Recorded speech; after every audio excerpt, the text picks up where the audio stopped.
You got enough? Absolutely. Infinite ammo.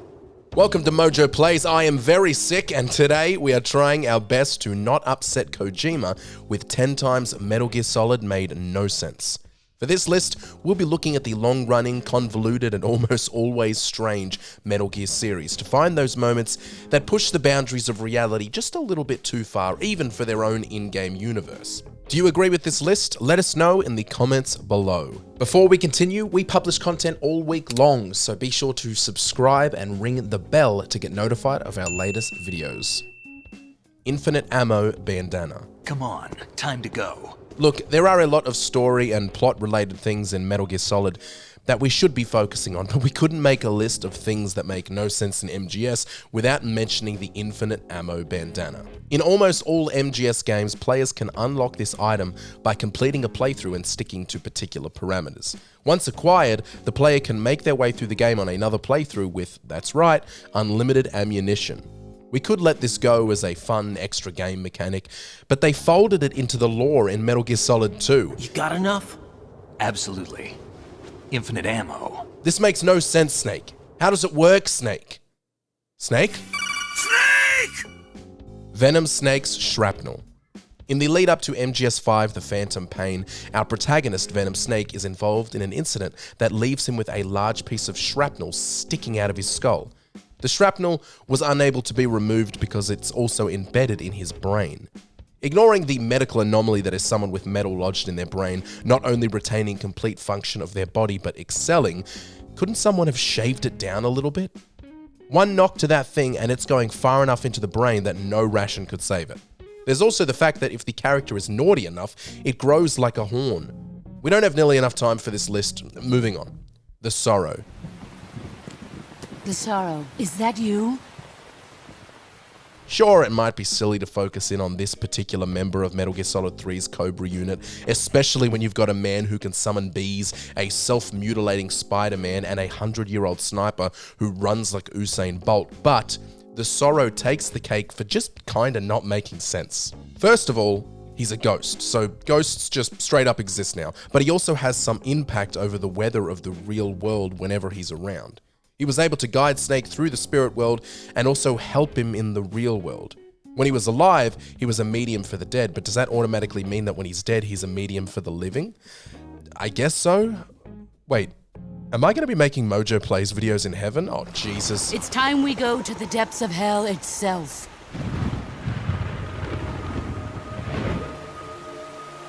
It's raining blood. Is he crying? The boss's scar. Yesterday's ally becomes today's opposition. In Metal Gear Solid 3, Naked Snake's mentor and mother figure, the boss, carries out an intricate and plot-twisting mission of self-destruction and heroism that inevitably leads to her death at the hands of Snake. During the final fight, once her chest is visible, players can see the C-section scar from when she, quote, gave birth on the battlefield. There are a couple of problems with this scar. Firstly, even for a C-section performed on a battlefield, it's very difficult to imagine someone thinking they need to cut above her stomach, across her breast, and up to her chest. Did Raiden perform this surgery? And also, more importantly, why did this scar crawl off her body and become a snake after she died? And I swear, if anybody says symbolism, I will CQC you back to the Stone Age.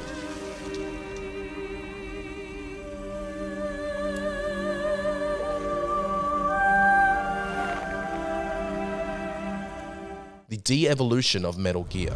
You were sent here to kill us so they could retrieve Metal Gear undamaged. With Metal Gear Solid, the games haven't been released chronologically, and that can make things difficult when the latest entries in the series are set before the old gen entries. The problem with Metal Gear Solid is that you want the technology and specifically the variations of Metal Gear to be bigger, badder, and cooler than the Metal Gears that came before. Technologically, MGS5's Sahelanthropus wasn't as strong or practical as Metal Gear Rex in MGS1, as it came 30 years prior. I mean, at least that's what the characters say in the script, but take a look at the two war mechs in action and you try to convince me that Rex would beat Sahelanthropus in a street brawl 1v1 no gloves no worries. I don't believe it. Where did your accent go? Kept you waiting, huh? Throughout the Metal Gear series, voices have changed and adapted, most notably with the recasting of Big Boss, Naked Snake, from MGS3 to MGS5. This voice change was not explained and just brushed over as one of those things. The even more significant voice changes were those of Mei Ling and Naomi Hunter, who maintained the same voice actors, but transitioned from a Chinese and an English accent respectively to American accents for both characters. But the chief only died a few hours ago, right? But the chief only died a few hours ago, right? Nice to meet you, Snake. It's an honor to speak to a living legend like yourself. Nice to meet you, Snake. It's an honor to speak to a living legend like yourself. The accents changed when the Twin Snakes remake dropped, and they continued to maintain American accents from then onwards. The reason for this was most likely due to bad direction in the original games, as the characters were both American born and therefore shouldn't have had those accents to begin with. Cardboard boxes.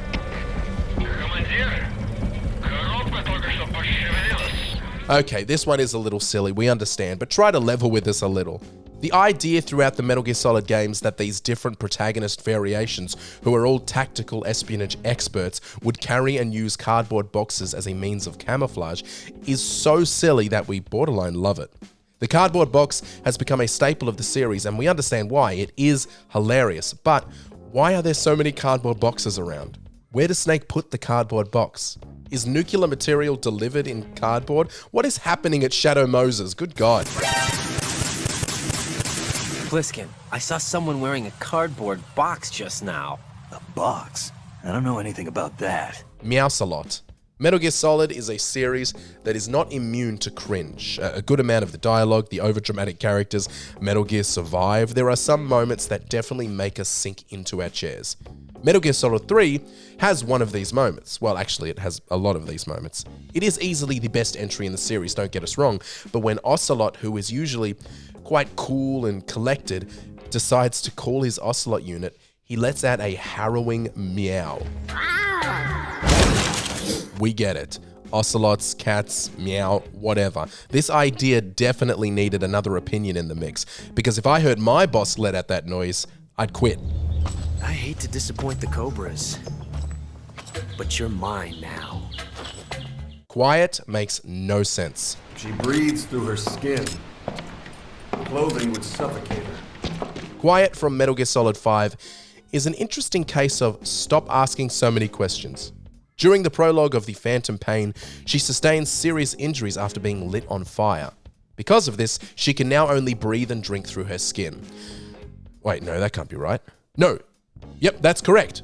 After being terribly burnt, she was infected with a parasite that would aid her healing, and also created these side effects that are completely idiosyncratic. The more you look into her, the more it just seems like Kojima was trying to do everything in his power to get her clothes off. You dirty dog.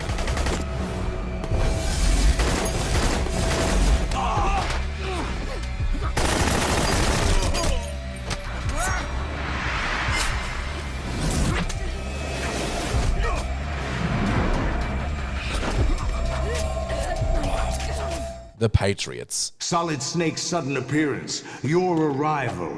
It was obvious the Patriots were among my ranks. The entire timeline of the Patriots, as well as who they were at what particular time, and whether they were who they said they were, or whether they were called what they said they were called when they were who we thought they were when we thought they were that, is a constant debate online. The true answer is, we don't have one. But let me try to explain the problem. In MGS2, Solidus Snake, our villain, is trying to get the names of the Patriots, the society of high government who truly run the world.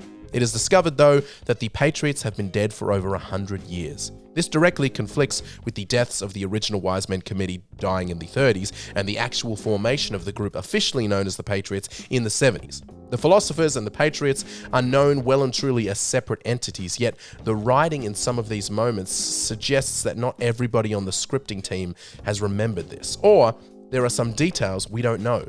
Either way, try to explain the ending of Metal Gear Solid 2 to me with absolute clarity, and I'll buy you a beer. What you think you see is only as real as your brain tells you it is.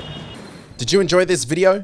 Check out these other clips from MojoPlays and be sure to subscribe and ring the bell to be notified of our latest videos.